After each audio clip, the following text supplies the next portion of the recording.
Have you ever noticed that 400TX by Kodak doesn't really look like classic Tri-X? Let me go back in time a little bit and explain why. So Tri-X in roll film came out in 1954. And at the time, it was revolutionary. It was a 400 speed black and white film. Prior to that, by the way, it was the very first commercially available 400 speed black and white film. Prior to that, most films were much slower. 50, 100, that was really where most films sat. And this is one of the reasons why a lot of older cameras, photographers were really looking for fast lenses, f2, f1.4. Yeah, they wanted that shallow depth of field, but the bigger reason was the fact that their film wasn't that fast, and they needed that fast aperture in order to be able to make work in low compromise lighting situations. So Tri-X comes out in 1954. Amazing film, legendary film. Kodak tinkers with it throughout time. But then in 2007, they didn't tinker with it, they changed it. The reason for this was really twofold. First, Kodak in 2006 was hurting financially just tremendously. The cost of silver was going up, digital was causing all sorts of shock waves through the industry. So by taking silver out of the film, it saved them an absolute fortune. Secondly, they changed it, or as they would say, improved it to make the grain finer. This was the whole logic behind changing Tri-X to what would then be called 400TX. So it not only changed the film, but Kodak actually changed the name of the materials. So that's why a lot of photographers like myself who shot older Tri-X feel that the modern film, while it's quite beautiful, doesn't have the nuances of the old actual Tri-X. Now, if you want to see Tri-X today, Kodak still does make a version in sheet film. It's 320TXP. And that really is based on the old Tri-X sort of look and feel, lots of silver, but in roll film, it's gone. Or is it? So I got thinking about what films out there were old style films, silver rich films, and that could maybe, with the proper development, start to look like classic Tri-X with that bite and that salt and pepper grain structure. And one film came to mind right off the bat, and that's Fomapan 400. Now, Fomapan 400 is an affordable film, which is one thing that I really love, and it's a beautiful classic film. So in this test, in this video, what I'm gonna do is shoot Fomapan 400 film under some very, very difficult test lighting situation. And then we're gonna process it in a variety of different developers and scan it and look at it and see which one really has that look and feel, if it can, of classic Tri-X. So then what we're gonna do is in the next video, I'm gonna shoot a roll of modern 400TX and compare it to a roll of Fomapan 400 shot at the same time. Same camera, same lens, side by side shooting. And we'll take a look at it in the developer that we've chosen as the best choice. And we'll take a look to see, what do we like better? Do we like a classic formulation 400 speed film in the developer that we have more than we like the new 400TX? And I'm also gonna go into my archive and pull out some actual Tri-X negatives from the 90s and scan them as well, so we can look at the grain structure and the contrast and see what really gets that look. Because a lot of people keep talking about that look and feel of retro film, but the reality is modern 400TX, as much as I like it, I shoot it a lot, it really doesn't have the feeling though, especially in terms of the grain, of classic Tri-X. So I'm gonna go shoot the test images right now. We'll head to the darkroom and process it. Let's get started. All right, so I've got my two Leica M3s here. This is an M3 double stroke. This is an M3 single stroke. And I have a 50 f2 collapsible Summicron. We're gonna load up the film today in the M3 single stroke, because I just think that's the route that I wanna go for this initial test. Okay, there we go. Pop it in the camera.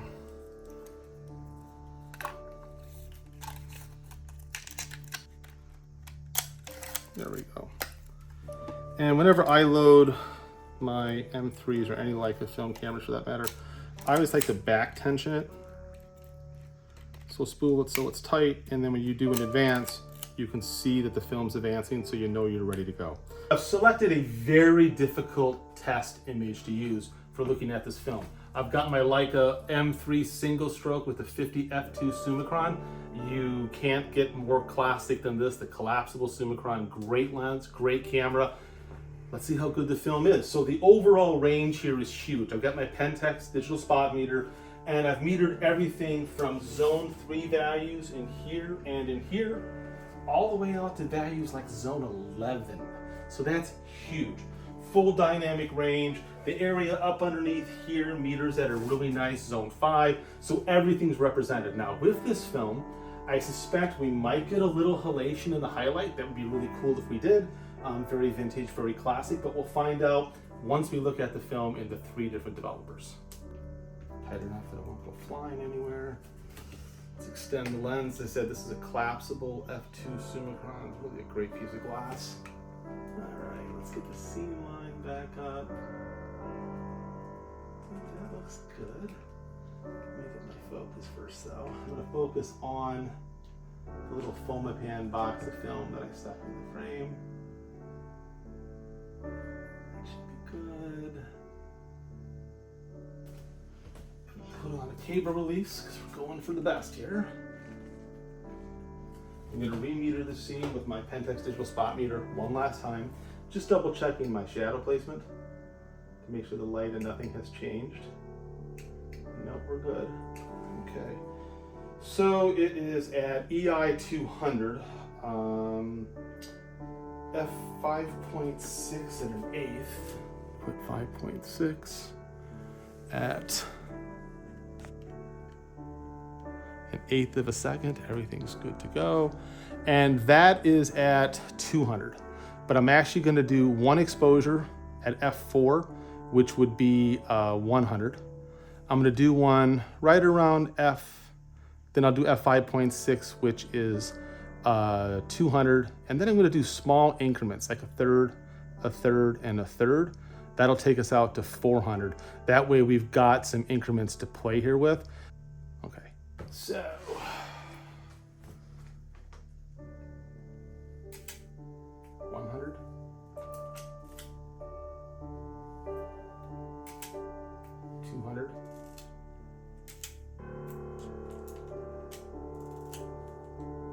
Pumpkin likes to be part of film tests.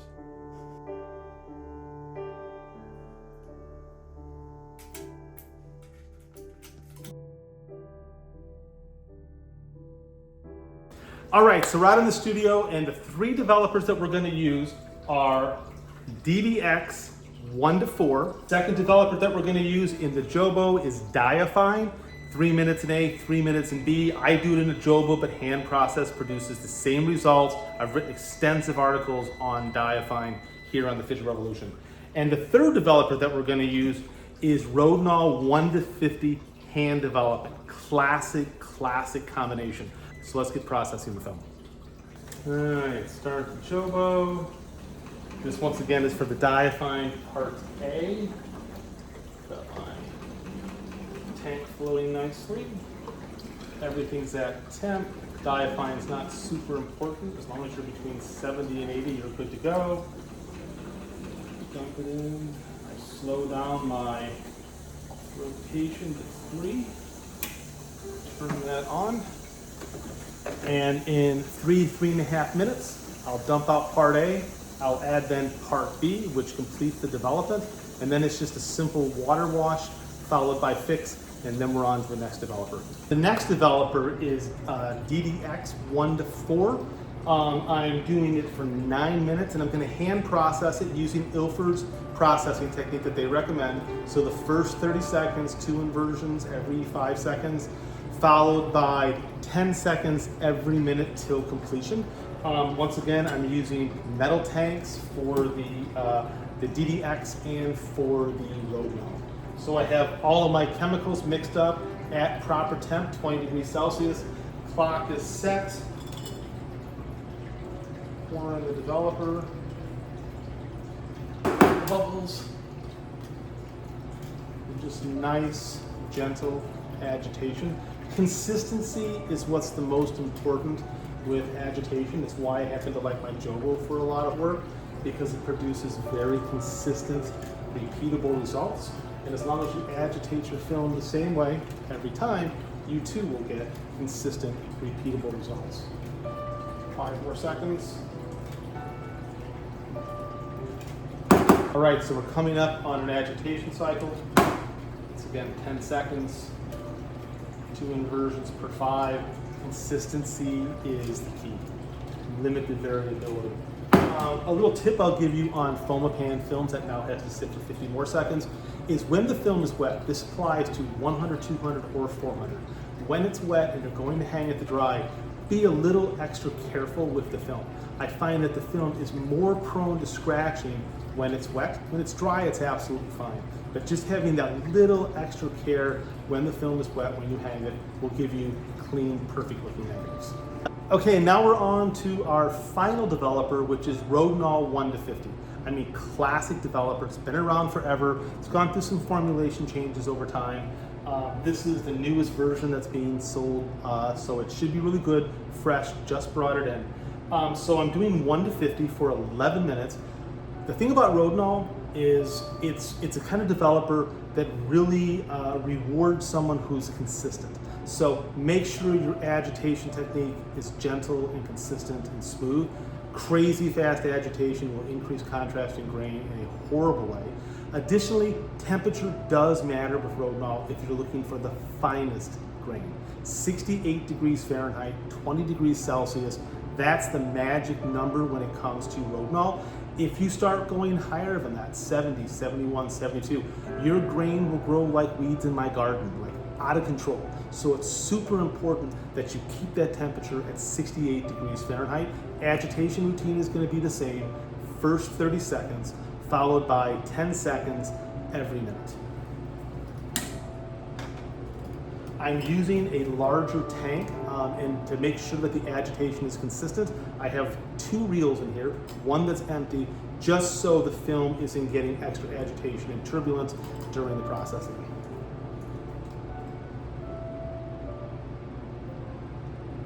All right, so I'm in the studio, I've got the other film processed, everything looks great, but then I said maybe I should come back and shoot the scene again and try it with FRUD, the Digital Revolution Universal Developer. It's a combination of HC110 and Rodinal that I came up with a while back. I'll post a link to the video on how to use it, but it's a stand development using 2 really great developers, HC110 at dilution G, and just a little bit of Rodinal to add a little bit of bite. As you can see on the scene, the light has gotten really difficult. The light coming in the window now is incredibly difficult. But what I did is I placed all the values where they were before. So I've still got my zone 3s, all the midtones are the same, yet the highlight values are easily 2 to 3 stops brighter than they were before. So it'll be interesting to see if the stand development can tone down that highlight and give us what is an enormous dynamic range. Just to recap, we did Diafine, we've done DDX, and we've done Rodinal. The 4th and final developer that I'm going to show you is FRUD.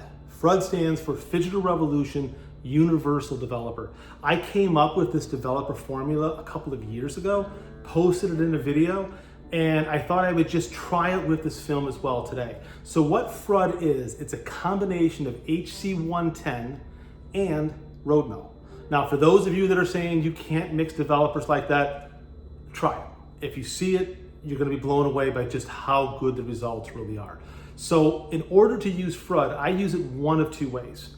I either use it at a 50-50, where it's 2 milliliters of Rodinal to 2 milliliters of HC110 to 500 milliliters of water. That'll do 2 rolls of 35 or 1 roll in 120. I always process this in metal tanks. It's just the way that I've tested it. That gives you normal contrast, a real nice normal contrast negative. If you do 3 milliliters of HC110 to 1 milliliter of Rodinal, it gives you a slightly lower contrast negative. It's not a big difference, but it's enough that for extreme high contrast situations, it brings it into a better place. So by mixing the HC110 and the Rodinal, what we're really getting is a beautiful gray tonality, and yet that little bit of bite that Rodinal gives without the 100% bite that Rodinal gives. Now there's two ways to process FRUD. It's all done at 68 degrees Fahrenheit. I always do a 5-minute pre-wet with FRUD. Doesn't matter what the film is, I find that I just get more even development. The next important thing about FRUD is that it's a stand development. You only agitate for the first minute. It's one agitation per 5 seconds for an entire minute, and then you let it sit for a period of time. It's a very gentle, very slow developer. And the amount of time you let it sit for is determined by what exposure index you need the developer film combination to give you. So if you're shooting box speed, I would just do 30 minutes. 30 minutes will give you box speed on almost every single film I've ever tested, and it'll give you an awful lot of overexposure compensation. So if you're overexposing accidentally by 2 or 3 stops, 30 minutes is your friend. If you're looking for box speed with a little bit of a push, I might do 40 minutes or maybe even 45 if you're worried about underexposure. And if you're looking for a push, the Hail Mary pass, you can do it out to an hour. But just know that there are limits to how far you can push and control film through development.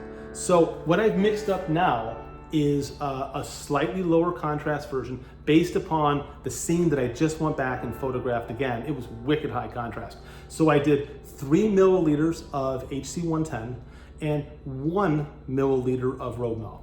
And I'm going to process it for 40 minutes. So I've got 40 minutes set on my timer. I'm going to do a 5-minute pre-wet first though. I'm just gonna dump some clean water in at temp, 68 degrees Fahrenheit. I'm gonna agitate it for a minute or so and let it sit for 5 minutes. After that time, I will dump in my developer, which is at temp at 68 degrees Fahrenheit. I'll agitate it for 1 minute and then I'm walking away for 40. At the end of that 40 minutes, I simply do a water wash for a stop. Then I do fix, perma, hang to dry, and we'll see how the negatives look. All right, so first we're gonna look at diaphine, and this is diaphine with the film at an exposure index of 200. Now I found that diaphine worked well with this film with a properly placed shadow. Down to about 50 was no problem, and out to about 320. You might get a 400, but 200 was the real sweet spot in my opinion. And when you look at the image, it's glorious. I mean, the gray tonality is amazing. The compensating quality of the highlight is beautiful. The grain is shockingly fine, maybe just a whisker soft on the edges, but really beautiful. Now, does it feel like classic Tri-X?